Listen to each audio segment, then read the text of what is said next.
Ja, guten Tag, hey. Schön bist du heute dabei bei Talk and Pray. Heute mit Susan und Jani. Wunderbar im Studio. Schön seid ihr da. Ja, Dankeschön. gleichfalls, ihr Ja. zwei Herren. Ja, Leo ist nicht da. Wo ist er? Leo ist auf der Worship-Tour und das ist immer sehr spannend. Genau, sie machen Worship mit der ICF-Band und er macht Message jeden Abend an einem anderen Ort So gut. in Hey. Deutschland. In Deutschland. Also, Klar. wenn ich mich richtig erinnere. Ja, das glaube ich auch. Ja, das sind einige von uns sind da dabei. Jani, schön bist du dabei. Talk and Pray. Du, Zürcher also im Oberland. Wetzikon, Zürcher Oberland, nicht unter. Ich komme aus dem Unterland, genau, du kommst aus dem Oberland, der Pastor. Und schön bist du heute dabei. Hey. Dankeschön. Danke. Jan Michael Schmitter, wir sagen ihm einfach Jani. Genau, aber hey, liebe Leute, heute Talk and Pray und schreib nicht im Chat gerade, was du isst, darfst du natürlich, aber was wirklich spannend ist, heute haben wir das Thema, so schließt du Frieden und wir beten anhand der Message vom Sonntag. Wenn du die noch nicht angeschaut hast, kannst du die noch anschauen. Alles findest du auf unserem YouTube-Channel. Den lohnt sich zu abonnieren, den Daumen hoch zu drücken. Aber meine Frage ganz am Anfang vielleicht für dich, für den Chat, wir machen das zusammen, okay? Wir machen hier, aber auch mit dir zu Hause. Wo möchtest du jetzt gerade Frieden? Weil, wo betest du für Frieden? Wo sehnst du dich für Frieden? Wir haben jetzt zusammen eine halbe Stunde Zeit, wo wir beten werden und wir machen das zusammen. Ich freue mich. Jani, wie man Frieden schließt. Wir schauen ja heute mit dem ganzen Bund an. Wie kommt das zusammen? Also der Bund und Frieden schließen. Ja. Hilf uns, die Brücke zu schlagen. Ja, ich versuche es ganz kurz. Ich glaube, Frieden, also klar, man kann ja für Weltfrieden sein, aber ich glaube, du brauchst im Moment selber Frieden in dir. Und das ist einfach das Angebot, jetzt auch in dieser halben Stunde, einfach, dass wir zusammen einfach uns bewusst werden können, was hat eigentlich Gott gemacht in unserem Leben. Und da ist Gebet sowas Gutes, Gemeinschaft sowas Gutes, einfach zusammen Frieden mit Gott, den hat er ja schon geschlossen mit uns. Und das ist der Bund, das feiern wir im Abendmahl, wenn wir zusammenkommen, in der Small Group, auch jetzt. Das ist einfach so der Ort, wo du merkst, ich muss nicht was machen, sondern Gott hat das schon gemacht und ich darf mich da reinknien, gedanklich im Gebet und das empfangen, einfach was Gott ja schon gemacht hat für uns. Und das wollen wir heute machen, ja. Das hast du sehr schön gesagt, Jani. Hey, das ist eigentlich wirklich ein Riesengeschenk, dass, wenn es um Frieden geht, uns zu verinnerlichen, dass Gott eigentlich schon Frieden mit uns Menschen geschlossen hat, weil er hat uns die Hand entgegengestreckt, sozusagen mit seinem Sohn Jesus. Und dafür möchte ich gerade beten, dass wir eine neue Erkenntnis darüber bekommen, dass Gott mit uns Menschen Frieden geschlossen hat. Und Jesus, hier sind wir. Gott hat durch dich, Jesus Christus, Frieden mit uns Menschen geschlossen.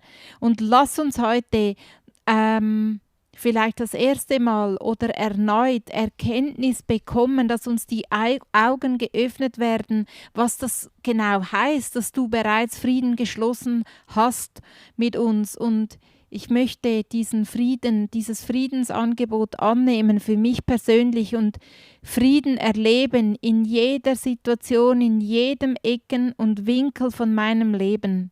Möchte ich deinen Frieden einladen jetzt in dem Moment. Und danke, dass du, Heiliger Geist, uns durchführst durch diese Zeit, wo wir darüber sprechen, über die verschiedenen Stadien oder Punkte von einem Bund und dann auch damit beten. Amen. Hey, wir haben einen kurzen Clip für dich von Leo, wo er das Ganze nochmal aufnimmt, dass eben der Bund, der Gott mit uns geschlossen hat, durch den wir Frieden bekommen dürfen. Und kurzen Ausschnitt hier für dich. Hier.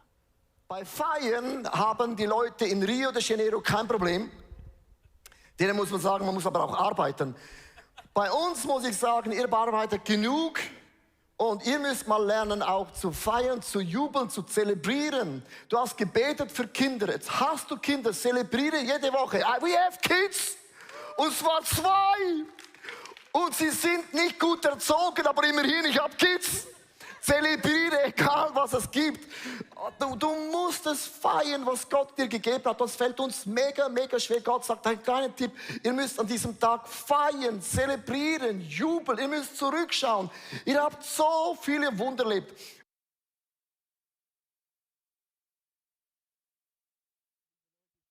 Wir haben nicht den ganzen Clip gesehen. Können wir den nochmal zeigen? Danke, Cindy. Danke, Cindy. Also es ist alles live, liebe Damen und Herren. Aber hier nochmal den Clip. In Rio Das de ist Janeiro wichtig kein als Problem. Grundlage für heute. Denen muss man sagen, man muss aber auch arbeiten.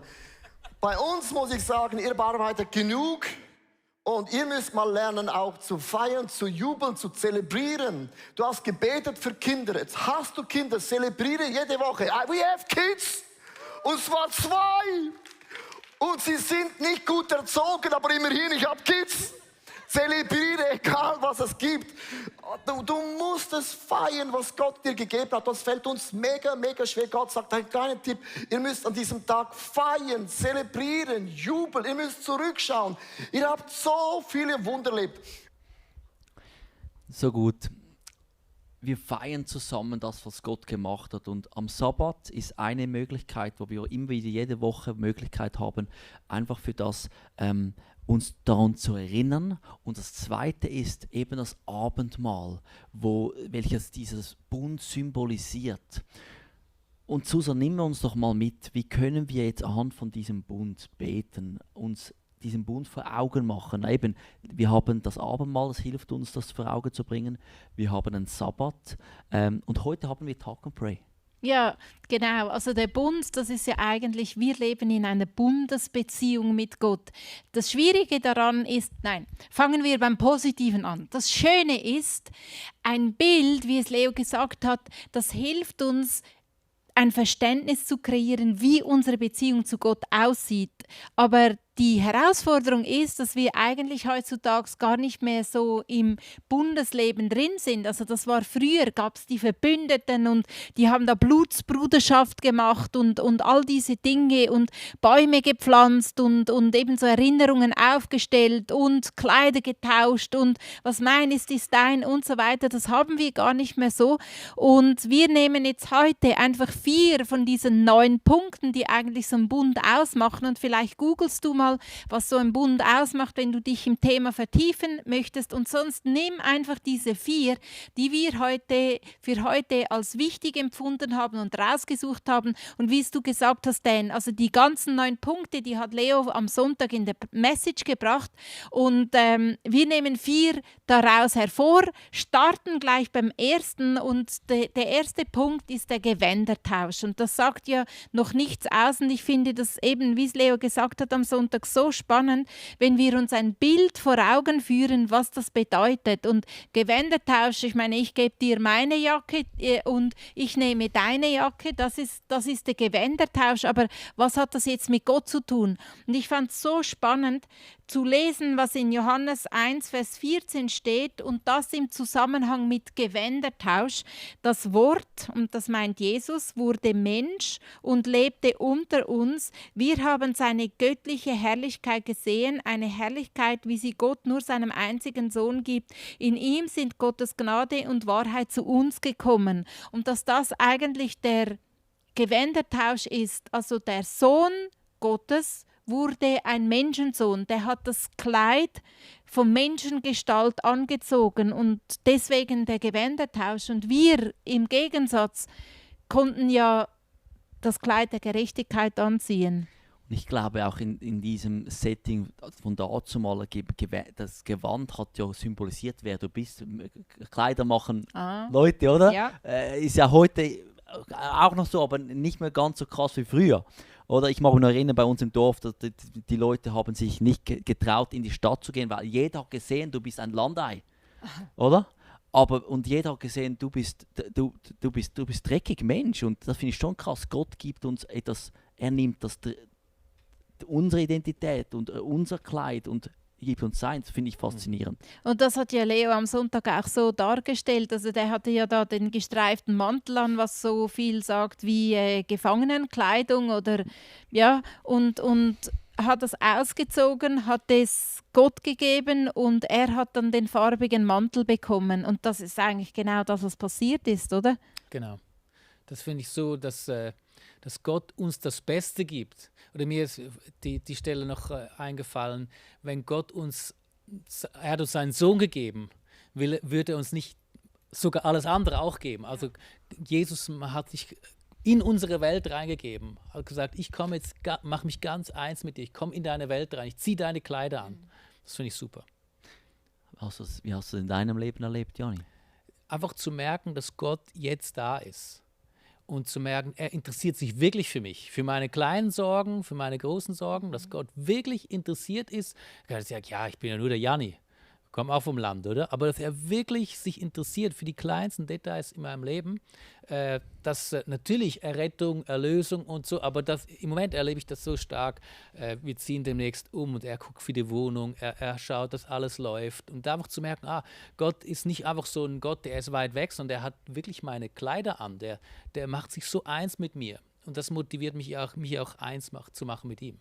Wie können wir jetzt gerade das als Grund nehmen, zu beten? Gerade wenn Leute vielleicht zu Hause zuschauen und sagen, okay, ja, was mache ich mit dem jetzt?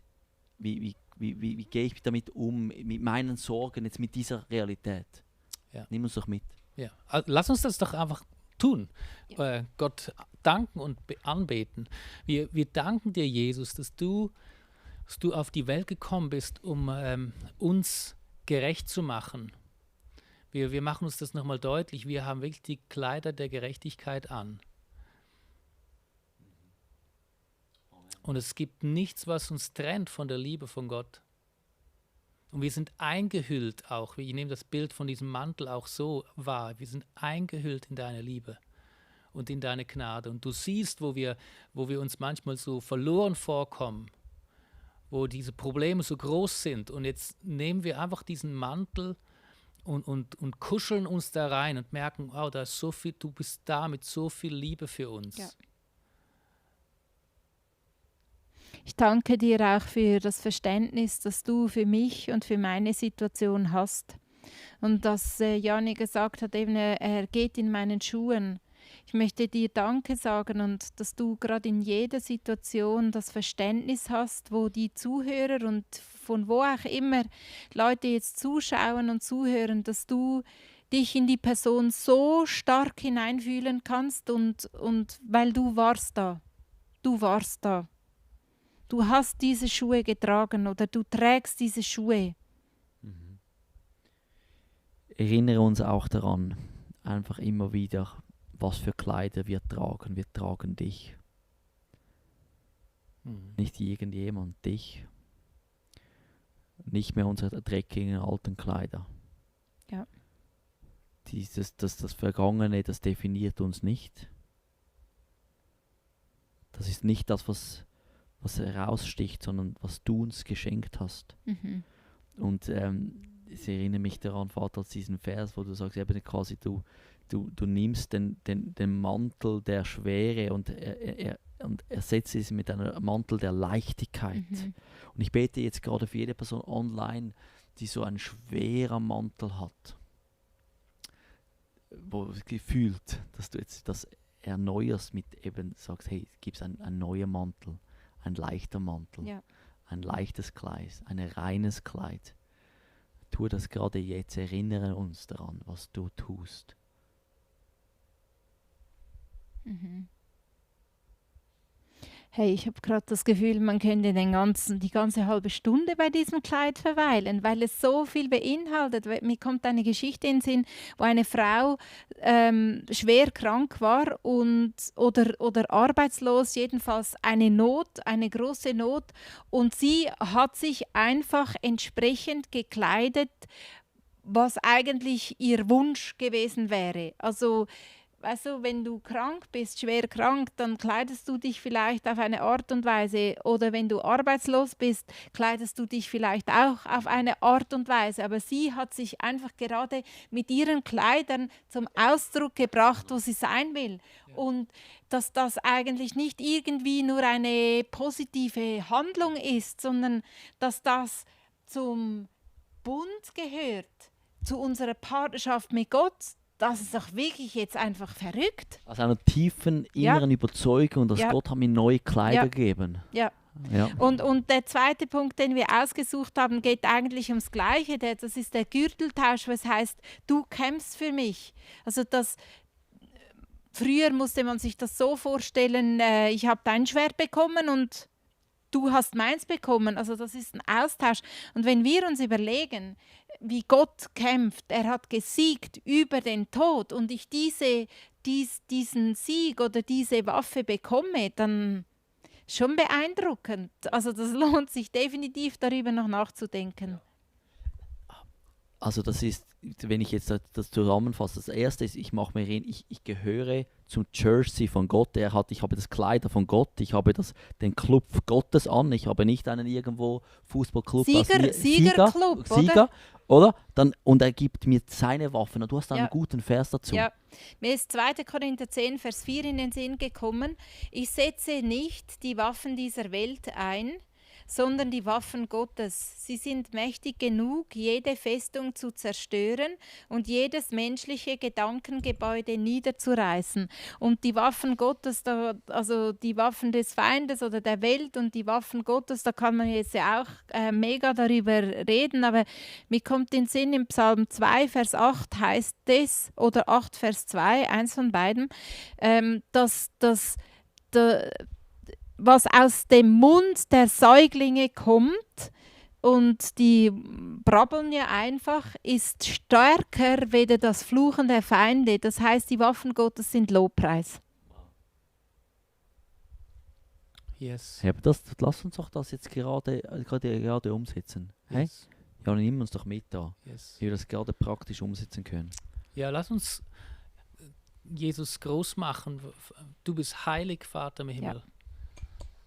Und du hast alle Macht, dir ist alle Macht gegeben. Wir möchten dich auch ehren. Jesus, du hast uns versprochen, du wirst bauend sein bis ans Ende unserer Tage. Und dir ist gegeben alle Macht im Himmel und auf der Erde. Und so beten wir dich an. Du bist erhoben, du bist stark. Und wir müssen keine Angst haben. Wir müssen uns keine Sorgen machen, weil du kämpfst für uns. Du sorgst für uns. Deine mächtige Hand, dein starker Arm ist mit uns. Ja. Du bist unsere Burg. Es ist nicht unsere eigene Kraft. Wir bilden uns nicht was ein auf unsere eigene Kraft, auf unsere eigenen Gaben, auf unsere Fähigkeiten, sondern wir wissen, du kämpfst für uns. Und dafür sind wir so dankbar, auch im Rückblick, wo wir schon erlebt haben, wo du Gebete erhört hast, wo du versorgst, wo du uns beschenkt hast. Du bist so ein guter Gott, du kämpfst für uns. Ja. Und Vater, jetzt gerade in all diesen Kämpfen, die wir stehen, wenn ich da online lese im Chat, wo die Möglichkeiten, die Schwierigkeiten, die Herausforderungen, Unfrieden, offenbar du uns, was die guten Waffen sind. Ja. Ich bete, dass du jetzt gerade jeder Person, die zuschaust, eine göttliche Inspiration gibst, offenbarst, was du in unser Gürtel gesetzt hast. Dass wir dass plötzlich, dass wir erkennen, vielleicht ist es Liebe, Vergebung, Freundlichkeit, Geduld, Großzügigkeit, im übernatürlichen Gebet, was auch immer es ist. Ich bete, dass du jetzt gerade, Heiliger Geist, das uns offenbarst und dass wir wieder eine Mentalität des göttlichen Kämpfers annehmen dürfen. Ja. Und nicht, ich bin geschlagen und habe nichts zu tun oder kann nichts. Ja. Ich bete wirklich dafür eine neue Gesinnung und eine Offenbarung. Und ich bitte dich auch, Heiliger Geist, dass du uns an Wahrheiten von Gott erinnerst, die wir in dem Not oder in dem Kampf, wo wir drin sind, einfach aussprechen können. Und ich habe schon so viel mal erlebt, dass wenn ich dein Wort ausgesprochen habe, dann ist eine Ruhe, ein Frieden in mich gekehrt, genau über das, was wir ja heute beten oder sprechen.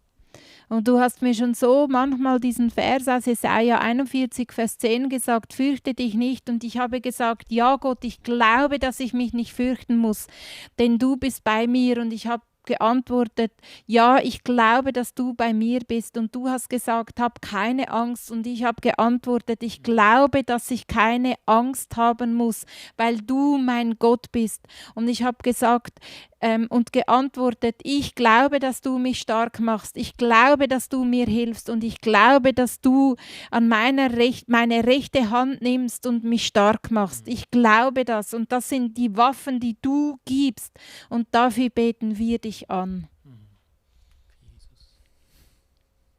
Amen. Amen. Das nehme ich noch als Wunder, wie habt ihr das erlebt, wenn ihr in Kämpfe gewesen seid? Es war das Risiko groß, den Frieden zu verlieren. Und wie habt ihr da mit diesen göttlichen Waffen gekämpft? Wie hat das ganz praktisch ausgesehen? Habt ihr da ein Beispiel? Ich habe schon gemerkt, wie die Angst mir den Rücken hochkriecht und ich wurde immer steifer und immer, das hat mich erdrückt, bis ich angefangen habe, genau solche Bibelverse wie Jesaja 41, Vers 10 auszusprechen auszusprechen, ich glaube das. Und dann bin ich wieder entspannter geworden und die Angst ist gewichen. Also das Wort Gottes war eine Waffe, wie es er sagt, oder? Das Ja. Schwert. Ja. Krass. Ja. Krass. Ja, ich glaube, die Gefahr ist, wenn du die Sorgen hast, dass du selber anfängst zu kämpfen, ist ja normal. Oder ich bin aktiv, ich will ja auch selber was können, ich will mich ja auch selber, ist ja normal, wir haben alle was im Griff. Aber dann zu merken, der erste Reflex ist dann, ja, ich gehe in die Stille. Aber die Stille ist auch nicht die Lösung, sondern Jesus ist ja die Lösung. Also wenn ich nur in die Stille gehe und sage, oh, jetzt muss ich halt ruhig werden, ich werde immer unruhiger. Ja. Ich werde immer unruhiger. Aber mein Kampf ist dann zu wissen, ja, ich fange an, Gott anzubeten. Ich sage ihm, du kämpfst jetzt für mich. Und manchmal, je krasser der Kampf ist, irgendwann merkst du selber, ja, ich kann gar nichts mehr. Ich kann da gar nichts mehr machen. Probleme zu Hause in der Church, wo auch immer. Irgendwo merkst du, dass ein Level erreicht, wo du nicht mehr selber kämpfen kannst. Und dann einfach loszulassen und Gott anzubeten und daran zu glauben, ja, du kämpfst, du kannst es. Und das hat für mich ganz viel mit Anbetung zu tun. Und auch zu überlegen, ja, was macht denn Gott jetzt? Was ist er? Aber das ist nicht immer ganz einfach zu warten, Gott anzubeten, auch wenn du es noch nicht siehst, wenn du krank bist, Gott zu sagen, und ich glaube, dass du mich heilen kannst, oder wenn die Probleme noch nicht weg sind, einfach zu sagen, Gott, du bist trotzdem gut. Das ist der Kampf hat für mich viel mit Anbetung zu tun und Danke zu sagen, auch wenn ich es noch nicht sehe. Ja. Cool, danke. Da sagt jemand gerade im Chat, der in uns ist größer als der, Yes. der in der Ja. Welt ist. Amen. Amen. Komm, wir gehen weiter zu dem nächsten Punkt, Susanne. Der nächste Punkt ist der Bund besiegeln und das ist das Bewusstsein, dass Jesus mein Partner ist. Also ein Partner, der kennt mich. Und es heißt im Johannes 6, Vers 56 bis 57, wer meinen Leib isst und mein Blut trinkt, der bleibt in mir und ich bleibe in ihm. Ich lebe durch die Kraft Gottes, des lebendigen Vaters, der mich gesandt hat. Ebenso wird jeder, der meinen Leib isst, durch mich leben. Also dieser Bibelvers zeigt ja etwas von dieser Verbundenheit, von dieser Partnerschaft. Und eben die Ehe ist auch ein Bund. Da anhand von der Ehe sind wir noch eher vertraut mit den verschiedenen Punkten oder den verschiedenen, wie sagt man, Stadien oder eben, ja, anders Punkte, weiß ich jetzt gerade kein anderes Wort. Und das kommt ja in einer Partnerschaft auch vor. Also wir verschenken uns einander. Ja, ich liebe das. Der Ehebund ist ja ein Abbild von dem Bund, den Gott mit den Menschen eingegangen ist. Wir sind seine Braut. Ja, also ich finde das gewaltig. Ja. Aber hier spricht ja auch von diesem Abendmahl. Wir haben dazu, Regie, da haben wir noch einen Clip, vielleicht können wir den bringen, einfach von diesem Abendmahl, wenn das möglich ist. Wo das Abendmahl, was genau von diesem Bund auch spricht, von diesem neuen Bund. Lass uns den kurz anschauen, den zweiten Clip. Ich bin ein bildhafter Typ und ohne ein Bild kann ich nicht an etwas denken. Und Jesus sagt hier, er nahm das Brot beim Abendmahl. Das kann ich mir vorstellen, das kann man auch nicht vertauschen. Er brach es und gab es ihnen und sprach, das ist mein Leib, der für euch gegeben wird. Und das tut zu meinem Gedächtnis. Mit anderen Worten, hört nicht auf, darüber nachzudenken. Also wenn ihr zusammenkommt, denkt darüber nach. erinnert euch an dieses Brot, sagt Jesus. Desgleichen nahm er auch den Kelch nach dem Mahl und sprach, dieser Kelch ist der neue Bund in meinem Blut, das für euch vergossen wird. Und Jesus spricht hier von einem neuen Bund. Und Jesus sagt, wenn immer du das Abendmahl nimmst, wenn du den Sabbat machst, erinnere dich daran, was Gott und Jesus Christus für dich getan hat. Erinnere dich daran, das ist der Sinn von dem Bund oder vom Abendmahl. Abendmahl, ja, was ist das genau? Es geht darum, erinnere dich jedes Mal, wenn du das Abendmahl nimmst, was Jesus gemacht hat für dich. Und wenn wir, und das ist für mich, wir feiern jetzt nicht Abendmahl, aber wir nehmen uns ja auch Zeit, uns daran zu erinnern, was bedeutet das, was Jesus gemacht hat, wirklich. Und das ist so eine Bundesbeziehung und das Spannende finde ich, wir sind einfach Teilhaber. Jesus hat den Bund geschlossen, er hat sein Blut gegeben. Wir müssen ja nicht einen Vertrag unterzeichnen, sondern wir sind einfach eingeschlossen, können sagen, wow, so gut. Und lass uns dafür Gott Danke sagen, dass wir Teilhaber sind in diesem Bund und dass du dazugehörst, dass Jesus für dich ist. Danke, Jesus, dass du uns Gemeinschaft gegeben hast, auch jetzt diese halbe Stunde Zeit, dass du das Bild vom Abendmahl gegeben hast, dass wir uns daran erinnern können. Wir danken dir auch für die Bibel, wir danken dir für gute Predigten, einfach jede Erinnerung, wo uns hilft, daran zu denken, wie fest du uns liebst. Dafür danken wir dir so sehr, dass wir eingeschlossen sind in deinen Bund, dass wir deine Kinder sind. Du hast gesagt, du liebst uns, du nennst uns deine Kinder. Wir sind Söhne und Töchter von dir. Du hast uns rausgerufen aus der Sklaverei der Sünde, rein in die Kindschaft. Wir dürfen jetzt einfach vor dich kommen und dich anbeten und dir so fest Danke sagen, dass wir deine Kinder sind, deine geliebten Kinder. Ja, und Jesus selbst sagt ja, ich lebe durch die Kraft Gottes, des lebendigen Vaters. Und deswegen sage auch ich, und deswegen kannst auch du sagen, ich lebe durch die Kraft Gottes, des lebendigen Vaters. Und ich danke dir, dass ich dadurch lebe, dass du, Gott, eben in mir bist. Und du, Heiliger Geist, dich ausbreitest in mir, in meinem Körper, in meiner Seele, in meinem Gedanken, in meinem ganzen Sein, dass du dich ausbreitest mit deiner Kraft, weil genau dadurch lebe ich, durch die Kraft Gottes und nicht durch das, was ich kann oder nicht kann, sondern durch die Kraft Gottes. Und das ist Teil von diesem Bund und du hast ihn besiegelt, Jesus Christus, mit deinem Blut. Und du hast gesagt, es ist vollbracht, es ist bezahlt. Und das nehme ich in Anspruch. Jeder von uns. Du kannst das sagen mit deinen Worten. Du willst diesen Bund, du willst diese Kraft und du gibst das von dir, was sich schwach fühlt, was sich nicht fähig fühlt, was sich sündhaft anfühlt. Du gibst das Jesus und du empfängst seine Vergebung und seine Kraft. Das ist der Bund. Er in mir und ich in ihm.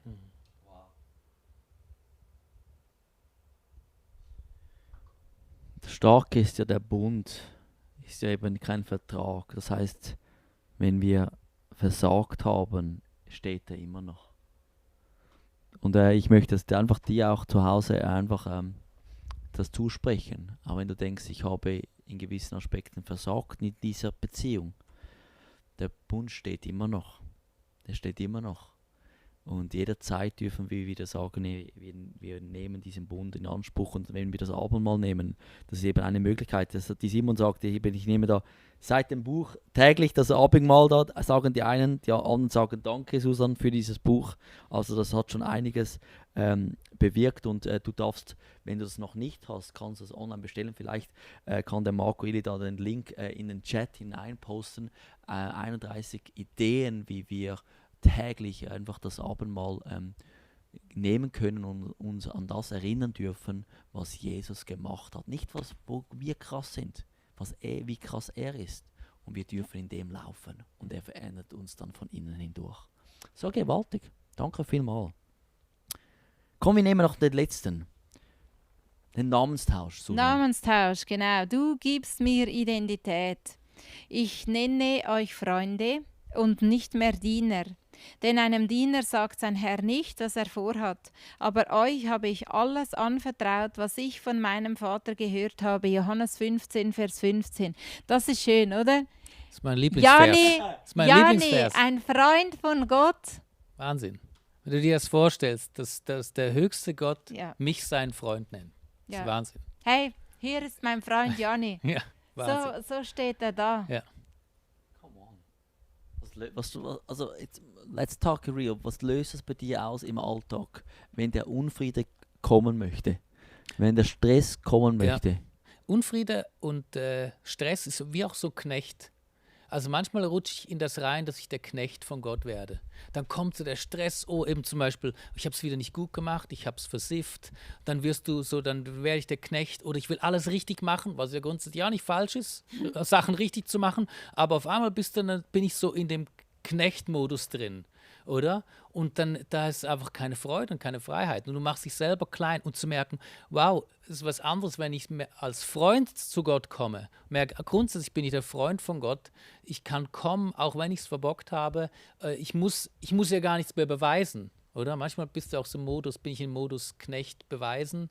Ich will Gott was beweisen, ich muss besser werden. Und einfach zu merken, die Motivation wird eine ganz andere. Also mein Einsatz für Gott, mein Umgang mit meinen Fehlern und mit Fehlern von anderen. Weiß jeder, der ist auch der Freund von Gott. Ja, hast jetzt einen Fehler gemacht mir gegenüber, ja, aber du bist ja auch ein Freund von Gott. Und das merkt, das ist so wichtig, einfach da in den Modus zu kommen. Und ich glaube, es ist so ein bisschen Pendel. Manchmal bin ich mehr Knecht, manchmal darf ich Freund sein. Hat ja auch viel damit zu tun, wie ich mich selber sehe. Ja. Also das löst dann recht etwas aus, und ich finde darum eben die Namensgebung schon noch entscheidend. Also, es gab mal eine Zeit, da mag ich mich erinnern, da hatte ich so einen Spitznamen, den möchte ich jetzt da nicht erwähnen, sonst kommt er dann immer. Und plötzlich habe ich gemerkt, das bin ich nicht mehr. Ja. Ich bin das nicht mehr. Ja. Und weil ich gemerkt habe, das hat sich in meinem Herzen verändert. Und ich glaube, dass wir ab und zu auch noch so obwohl wir Ja gesagt haben zu Jesus, tragen wir noch so alte Namen in uns. Wir tragen wie noch so, ich bin halt der Schusslige. Ja, genau. Ich bin halt der es verbockt. Oder ich bin halt, was auch immer. Ich stehe halt immer im Fettnäpfchen oder ich kann es halt nie von Anfang an oder ich bin genug. halt die versagt oder... Namenswechsel, der Begriff Christ war ja am Anfang auch ein Spottwort. Man hat den ersten Christen in Antiochia, hat man gesagt, das sind irgendwie die Christen, daher kommt es. Die ersten Jünger waren ja, die haben sich nicht selber so genannt, das war so ein, und die Leute, die sie verspottet haben, haben eigentlich gar nicht gemerkt, ja, das stimmt. Also, das ist unser Name jetzt. Christ, wir sind wie genau, Christus. das ist unser Name, das ist nicht unsere Religion, das ist unser Name. Das ist mein Name, weil Jesus mir den Namen gegeben hat, darf ich mir auch Christ sagen. Also es verbindet mich. Es ist nicht eine Religion, das verbindet uns mit diesem Jesus. Ja. Also ja, wir haben ja jetzt direkt jemanden, der unser Sohn heiratet, am 1. September. Und da kommt der Namenswechsel schon zum Zug. Ja. Und beim ersten Sohn hat es mich nicht so stark getroffen wie beim zweiten, wo seine zukünftige Frau den Namen wechselt. Und sie gibt etwas auf, was man direkt verbindet, von der Familie kommt sie und sie macht sich jetzt zugehörig zu unserer Familie, weil sie unseren Namen annimmt. Und stell dir mal vor, Christ, du nimmst den Namen von Gott an. Christ und nicht mehr Sünder oder nicht mehr Sklave oder nicht mehr Versager, sondern Kind von Gott. Lass uns das feiern im Gebet. Und da, wo du spürst, wo du so einen Namen trägst, Pechvogel oder wie auch immer dein Name heißt, und Heiliger Geist, jetzt in dem Moment bitten wir dich, dass du jedem von uns den Namen aufzeigst, den wir tragen, ob das innerlich ist, aufgesetzt, wie auch immer, oder schon lange in Vergessenheit geraten und trotzdem uns noch bestimmt. Erinnere uns daran, Heiliger Geist, dass wir den Namen ändern können heute, wie Abraham. Was heißt Abraham? Abraham heißt Vater vieler Völker. Abraham heißt irgendwie mächtiger Vater. Irgend sowas. Es ist ein Unterschied. Es ist eine Verheißung, die Gott Abraham gegeben hat. Und Gott im Himmel, du gibst jedem von uns, tauschst du den Namen. Kind Gottes erlöst, befreit, befähigt, geliebt, begünstigt, bevollmächtigt.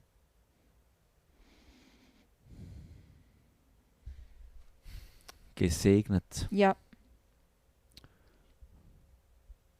gekannt, wertvoll. Heiliger Geist, danke, tust du jetzt gerade auch ein Wunder in unseren Herzen. Lade dich wirklich ein, jetzt einfach durch den Screen hindurch, gerade jetzt etwas Neues uns vor Augen zu bringen. Ich bete, dass wir so wie eben mit diesem Namen, der so viel Wert und so viel Kraft und Identität mit sich bringt, dass wir anfangen wieder mit erhobenem Hauptes zu laufen. Mit erhobenem Hauptes in unser Sturm hineinzugehen. Mit erhobenem Hauptes auch auf unsere Fehler zu schauen und nicht sagen, die sind nicht wichtig, sondern hey, Jesus hat die gezahlt und die Dankbarkeit dafür, die steigt in meinem Herzen.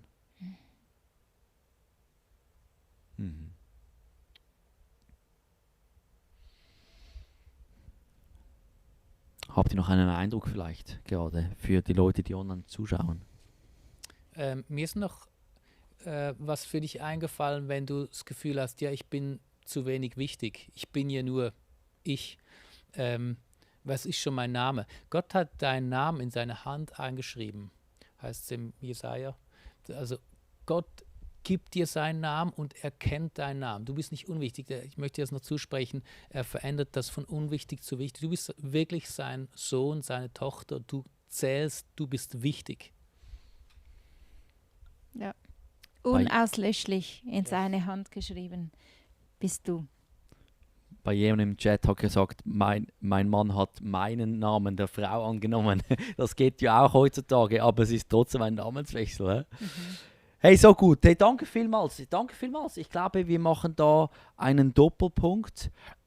Und ich hoffe, du zu Hause, du wurdest inspiriert, ermutigt. Wir werden wieder hier sein nächste Woche. Talk and Pray. Jeden Dienstag, gell? Um 12 Uhr kannst du Leute einladen. Das ist eine Gebetszeit, die wir zusammen machen, wo immer du auf der Welt bist. Und wenn sie gefallen hat, drück den Daumen hoch, abonniere den Channel. Am Sonntag sind wir wieder weiter in der Jesus First Serie. Ich freue mich darauf. Und dann sagen wir... Und am Montag haben wir Online-Gebetsabend. Nächsten Montag? Ja, 19. big. 19. Juni. Also da kannst du mit einschalten. Das ist mit Zoom.